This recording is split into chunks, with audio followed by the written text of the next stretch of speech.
o conceito de mobilidade ele evoluiu bastante da última edição para essa. Eu venho acompanhando a feira desde 2010, 2008,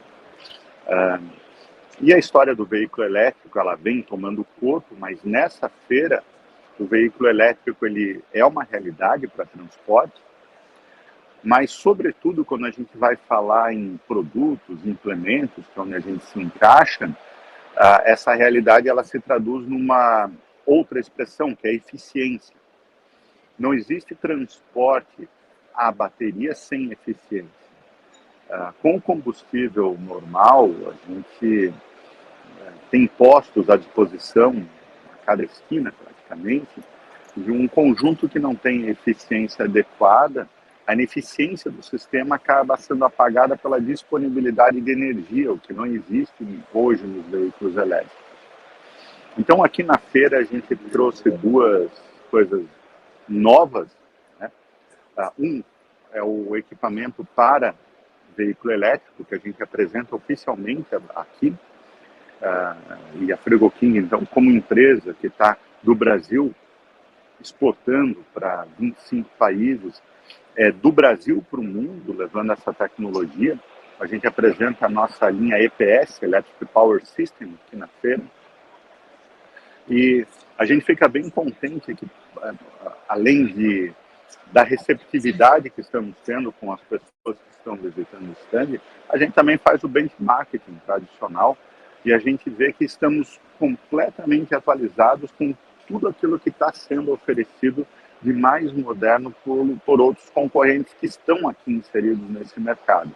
Então, nos deixa bastante confiante para aquilo que estamos oferecendo aqui, né, para o Brasil também, mas aqui nessa feira para o mundo todo. Além dessa novidade que a gente apresenta para a Frego King, ficou para depois, mas não menos importante, a gente faz o lançamento oficial da marca PowerMobil. Se a ideia é falar em eficiência, a PowerMobil é uma startup que nós incubamos dentro da nossa empresa para estudar e crescer em cima desse mercado de energia móvel, daí o nome. Como produtos apresentados, nós estamos lançando aqui na feira também 2 produtos destinados a containers frigoríficos. A gente começou um pouco dentro da nossa zona de conforto, que é refrigeração, mas a ideia é crescer. 2 produtos relativamente tradicionais, a diesel, mas ainda assim com vantagens competitivas no sentido de economia de combustível. Nós tivemos a parceria de uma empresa brasileira também, a WEG, uma empresa extremamente importante, diretamente envolvida na parte de mobilidade, com ônibus elétricos, com veículo, com caminhão da MAN, né? Então ele desenvolveu um gerador especial para esse projeto que permite que a gente consiga trabalhar com motor diesel menor e aí trazendo economia. Mas o que é mais legal aqui é a gente apresentar um gerador hidráulico, porque a partir do momento que o veículo está em movimento, ele tem bastante energia cinética e o motor ele está subaproveitado, ele está perdendo muita energia. E a gente usa, então, essa energia que, de certa forma, está sendo perdida, está sendo dissipada, para transformar em energia elétrica, através desse sistema hidráulico, em energia para refrigerar um container. E é uma coisa muito bacana, porque energia a gente só transforma, né? Você não gera energia do nada, você vai pegar uma energia que existe e transforma para outra. Então, a gente pega uma energia que era jogada fora e transforma em energia que se aproveita em algo que consome bastante, que é um container, um reefer, né? Um container para transporte aí, carne, medicamentos, flores, enfim, tudo aquilo que a gente usa para exportação. A estimativa de economia real de 15% a 20% em termos de consumo de combustível, né? Aumenta um pouquinho o consumo do caminhão, mas no contexto geral, como não tem mais um gerador diesel funcionando, então tem uma redução nesse consumo total na ordem de 15% a 20%, o que, convenhamos, é uma quantidade bastante grande em termos de eficiência de operação. Então, são esses dois produtos que a gente está trazendo aqui. Nos dois casos, no caso da Frigofin, é um produto que está nos colocando em igualdade com o mercado mundial, e no caso do Powermobil, a gente entende que está colocando um produto um tanto fora de série, um produto que não existe paralelo, ao menos não para trabalhar em temperaturas quentes como a nossa. Até tem algumas coisas semelhantes ou similares, mas só para climas muito frios, ninguém preparado para trabalhar com diferentes condições de clima, como é o Brasil. Às vezes o caminhão sai agora no inverno, abaixo de zero do Rio Grande do Sul, e faz uma viagem até o Rio de Janeiro, em que ele vai chegar no inverno no Rio de Janeiro em 35, 36 graus, o asfalto batendo 55, 60 graus facilmente. Então, é uma realidade do nosso país, essa mudança de clima, e não existe nenhuma outra solução com essas características, nem mesmo aqui numa feira como essa, que é mundial. Tá, Marcos, qual que é a realidade da eletromobilidade no Brasil? Você está apresentando um produto aí que faz todo sentido para o mercado europeu, que está em pleno vapor, pensando na eletromobilidade, com planejamento, com metas concisas a serem preenchidas por todos os players, né, que envolvem essa cadeia de transporte, mas aqui no Brasil ainda é muito incipiente, né? Tá no começo, está meio solto. Beleza, eu tenho certeza que vai ter grande sucesso aí na Europa, mas pensando em Brasil, que é a nossa realidade, o que você estima em termos de parcerias e novos negócios para esses lançamentos? Eu acredito, sinceramente, que o Brasil está caminhando, mas caminhando a passos largos nessa busca por veículos, por essa mobilidade, pelos veículos elétricos, aí por esse conceito. Não só impulsionado pelo combustível, que é um problema no mundo todo, mas o custo de operação do veículo elétrico, as empresas que estão começando a aplicar estão vendo que ele tem um custo de operação relativamente mais baixo. Não acho que ele vai eliminar o outro, não a curto prazo, especialmente por conta das longas distâncias, mas em grandes centros urbanos, o que a gente já sentiu neste ano é que, à medida que aumenta a oferta de veículos, a procura tem aumentado exponencialmente por equipamentos que atendam esse mercado. Não é uma realidade, mas é uma promessa que deve se concretizar na nossa visão em curto prazo. Nós hoje temos para efetivamente à venda os equipamentos, os caminhões da JAC, são os que efetivamente estão ali. A Volkswagen MAN apresentou já há algum tempo, mas tem se movido lentamente para apresentar ao mercado, mas a gente viu que com a JAC oferecendo, eles estão correndo atrás, então a gente acredita que deva começar a se tornar uma realidade no próximo ano. E também estamos vendo a FNM aparecendo como um player que quer jogar como gente grande. A FNM tem participado de grandes projetos e no frigorífico nós temos tido conversas aí com eles que mostram que uma fatia bem considerável deve migrar para o veículo elétrico. Então, ele é uma realidade aqui fora, é uma realidade que deve começar a se tornar mais presente nas ruas, especialmente das grandes cidades, em não um prazo muito longo. Não posso dizer 2023 se será a realidade, mas 2024 e 2025 eles vão estar mais presentes, com toda certeza.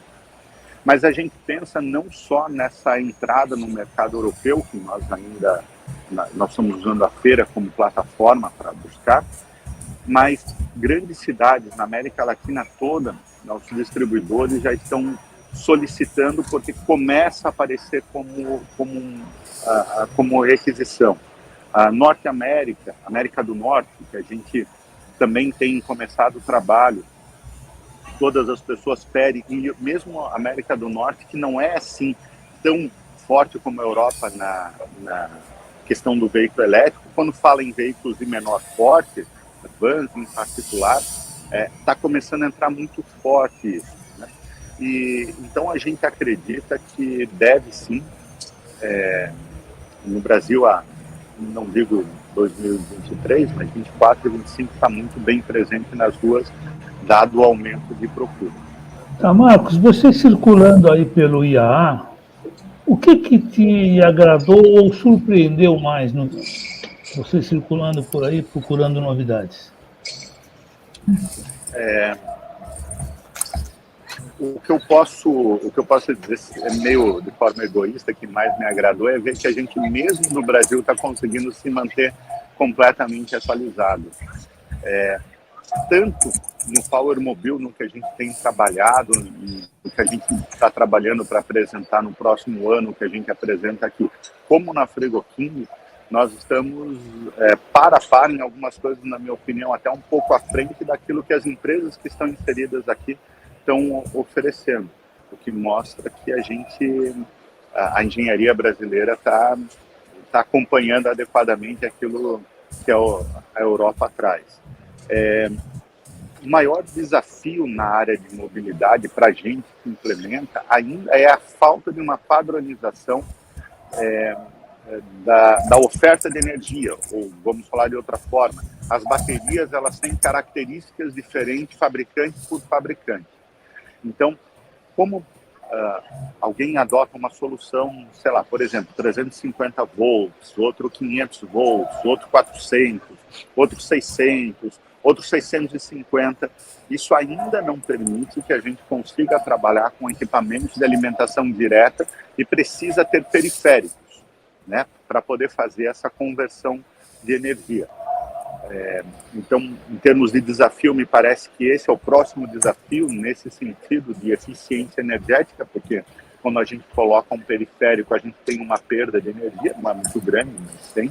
Me parece que é o desafio da próxima etapa aí da cadeia do processo, mas dentre aquilo que a gente está vendo, e aí, né, reforçando, a gente não vê nenhuma tecnologia realmente surpreendente no sentido de que a gente não tem acompanhado. A gente vê grandes players falando em comunicação em tempo real. A gente tem comunicação real com uma vantagem, ela é gratuita via aplicativo. Enquanto que, via de regra, eles falam em vender um serviço muito caro, um serviço aí de 80, 100 dólares por veículo, enquanto a gente disponibiliza gratuitamente. Então, mesmo naquilo que eles colocam como vantagens, a gente enxerga que a gente está conseguindo entregar diferenciais competitivos bem bacanas, aí que a criatividade brasileira conseguiu superar boa parte dos principais players. Não sei se respondi a tua pergunta ou não, mas... Com certeza. Marcos, é o Bartô aqui. Você acha que na próxima FENATRAN esse assunto das baterias deve ser colocado em primeiro plano? Depende de ABNT ou não? De Anfávia? Como? Você sabe que eu acho que, apesar dessa falta de uma regulamentação trazer esse desafio, eu acho que o mercado tem melhor condição de se autorregular do que ser regulado por alguém. Eu vou te justificar o porquê. Se a gente pensasse alguns anos atrás em regular a bateria, a gente teria regulado tudo 48 volts e não estaria podendo falar em caminhão peso pesado a bateria hoje. Então, manter essa liberdade para as empresas vai permitir que haja uma certa criatividade para encontrar as melhores soluções. Como isso é muito novo, eu acho que o mercado sozinho vai acabar encontrando padrões que sejam economicamente viáveis para que, enfim, que encontre padrões sozinhos economicamente viáveis, né? Ainda que eu esteja te falando que não é bem claro, mas mais ou menos assim, já se começa a desenhar alguma coisa. A gente já está vendo aí veículos pequenos aqui, do tipo tuk-tuk, falando em 48 volts. Aqui tem umas bicicletas eletrificadas e que eles estão usando para entregar carga no last mile, falando em 24 volts. Veículo um pouquinho maior, meio que ando quase todos para os 350 volts. Então, essa padronização, apesar dela não estar criada, ela está começando a se desenhar naturalmente. E eu acho, pessoalmente, que ela é melhor quando não tem uma regulamentação estatal mesmo. Tá? Tarcísio Dias, bom dia. Tarcísio Dias do Mecânico Online Recife. Você falou que a gente tem a competitividade tecnológica e a competitividade econômica. A gente consegue ser competitivo quando a gente compara a nível mundial os produtos que vocês desenvolvem aqui no Brasil, comparando com o que tem aí fora? Acredito que sim. A gente tem conseguido ser competitivo há bastante tempo. É claro que a gente tem alguns desafios extras. Nós temos gargalos no Brasil, isso é ciência de todos, né? Gargalos estruturais, gargalos em logística, o próprio sistema tributário que perde um pouco a eficiência como um todo. Mas eu acho que eu respondo essa tua pergunta um pouco pensando em como a gente organizou a empresa para disputar mercado lá fora. Isso aconteceu já há 12 anos atrás, quando a gente deu os primeiros passos fora, ou um pouco antes ainda, quando fizemos os primeiros estudos. Nós entendemos que se a ideia fosse competir por preço, nós estaríamos lascados. A gente não compete com preço com chinês e coreano, não tem como. Então, quando a gente se dispõe, como empresa brasileira, a disputar mercado, a gente tem que apresentar alguma coisa diferente. E aí nós temos algo um tanto único. Quando a gente fala na criatividade brasileira, é realmente uma realidade. A gente, por conta da nossa cultura, da forma como a gente pensa as coisas, nós sempre conseguimos encontrar soluções criativas e de baixo custo. E isso, de alguma forma, torna nossos projetos muito eficientes. E parece que nesse momento aqui, em que a gente começa a ter a eficiência como palavra-chave de definição de negócios, onde a história do custo-benefício que está sendo pesado, a eficiência começa a ser um benefício muito, muito importante, parece que os produtos que a gente naturalmente precisava buscar esses meios mais eficientes, eles aparecem com um peso mais forte. E é isso que a gente está sentindo. A gente teve reuniões aqui hoje já com hoje e ontem, né? Já com empresas da Europa, já com empresas interessadas, e toda vez que esses conceitos começam a ser apresentados, aquilo que a gente tem entregue no produto, eles são bem recebidos e os preços são vistos como preços atrativos, dado o benefício que estão inclusos nas ofertas. Tá? Então, eu respondendo a sua pergunta, acredito que a gente consegue sim mostrar competitividade apesar dos problemas de gargalos conhecidos. Marcos, você me ouve? Estou ouvindo bem. Opa, Renato Siqueira, agente da mobilidade. Eu acho que eu sou o mais novo aqui. Eu sou o mais novo aqui do grupo. Eu queria que você falasse rapidamente aqui qual é trazendo aqui para a realidade brasileira, pegando até carona no que os colegas já falaram, qual é o tamanho desse mercado aí e o que vocês estão imaginando de prospecção de novas parcerias, novos negócios a partir desse momento? Nós viemos com um otimismo cauteloso para a feira. É a nossa primeira participação como expositor na IAA, e aí nesse sentido a gente agradece muito a Anfir e a Apex por ter propiciado o espaço para a gente estar aqui. Nós organizamos uma agenda já com possíveis compradores, possíveis parceiros, né, antecipadamente, para poder fazer bom uso do espaço. Basicamente, a gente quis usar aqui como duas plataformas, né? Uma, busca de mercados que são um pouco mais distantes para nós, por exemplo, o mercado asiático. Alguns anos atrás, a gente sempre, só dando um contexto, a gente sempre participa de uma feira nos Estados Unidos de refrigeração, HR, e por essa participação, alguns anos atrás, nós conhecemos uma empresa da Índia, que montamos uma joint venture lá, essa joint venture está iniciando operação agora, acabou tendo um atraso pela pandemia, mas agora efetivamente está iniciando operações.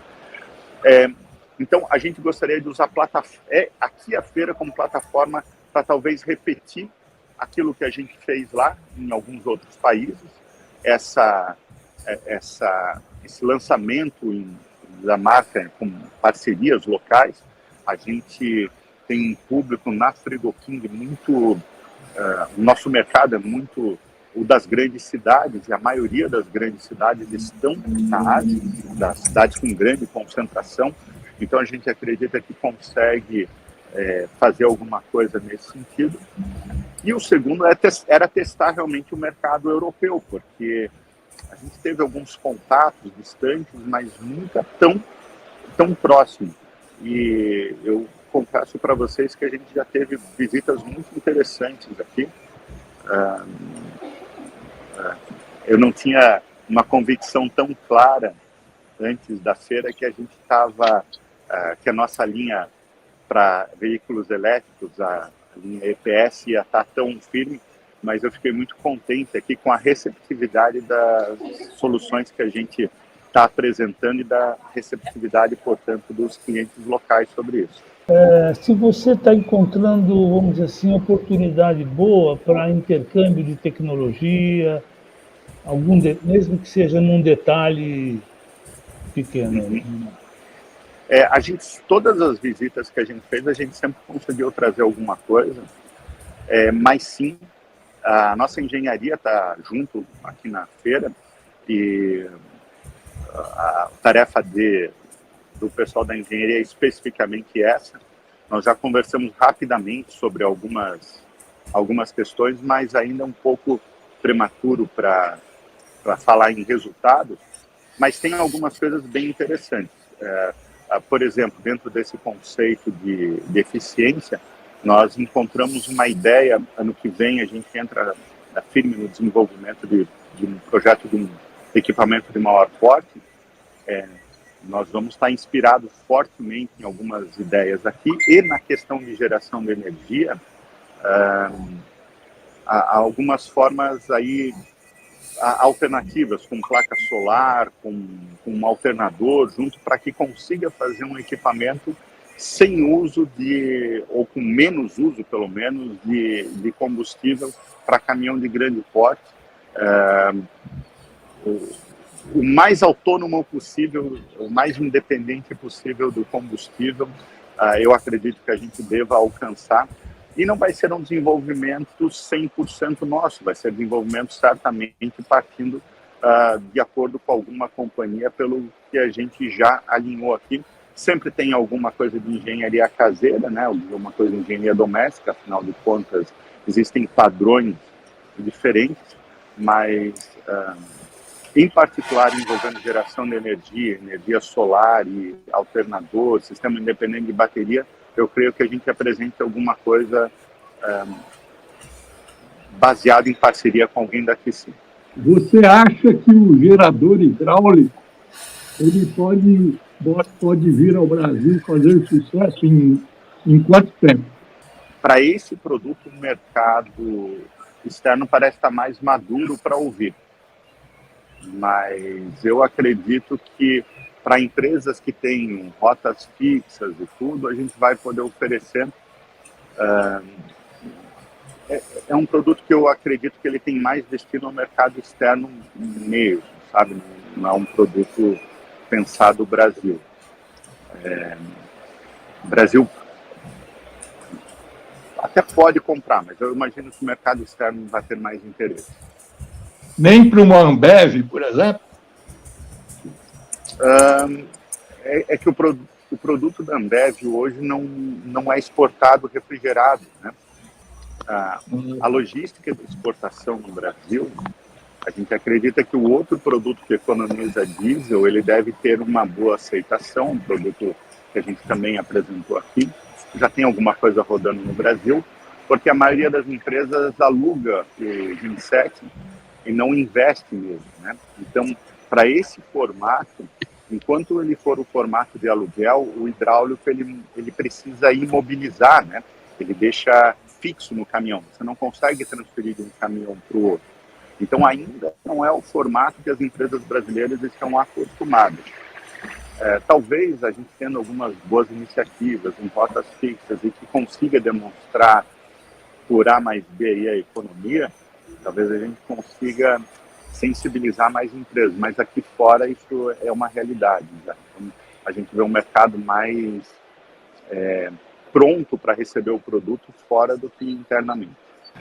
Só uma coisa, Marco, de ver em revista Carga Pesada, uma questão que sempre está sendo abordada, não sei se você já passou por isso em algum momento, eu posso ter perdido, se eu perdi, você me perdoe, mas a questão de peso, agregar peso quando você fala em eletricidade, baterias, etc. O que você pode dizer para a gente em relação a isso, com as inovações que você está apresentando aí? Então, eu acho que essa tua questão ela é extremamente relevante, porque todas as discussões internas de engenharia que a gente tem, isso é uma constante. Só para também dar um contexto, a primeira vez que alguém pediu, que a gente falou em trabalhar no equipamento elétrico, que falamos com o cliente fez uma especificação técnica de bateria e dado o que tinha de bateria no momento, que a bateria pesaria 1 tonelada para um veículo de distribuição urbana. Ou seja, era completamente inviável fora o custo. A bateria custava 3 vezes o valor do equipamento. Isso tem mudado rapidamente.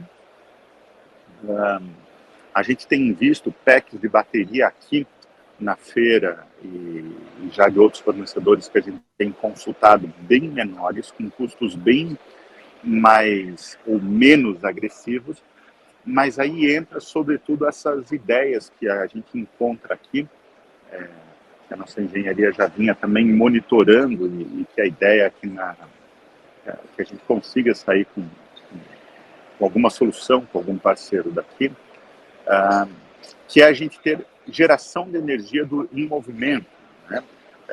Por exemplo, tem vários fornecedores aqui com o uso de placa solar. Existem soluções aqui que demandem mais potência, a ser avaliado, se é o caso ou não, com célula de nitrogênio, né? Algo para avaliar se o mercado compraria, custo, tudo, mas placa solar é uma realidade. Ela reduz o tamanho da bateria porque você tem um consumo você tem uma geração de energia durante o consumo, e dependendo da operação, aliada a algum alternador de menor geração de energia, conseguiria, então, trabalhar com pouco aumento de peso, uma solução 100% elétrica, ou, se não 100%, com motor muito pequeno de suporte. Então, o que me parece é que, nesses 4 anos, da última IA para a atual, o mercado evoluiu muito rapidamente nesse quesito, e eu acredito que essa evolução vai continuar sendo bastante acelerada, de modo que em pouco tempo o peso da bateria não vai ser mais algo tão impactante. Ainda especialmente considerando para os veículos de grande porte por conta das longas distâncias, mas dado o nosso mercado de distribuição urbana, já é um problema que está se tornando menos sensível com uma solução mais próxima.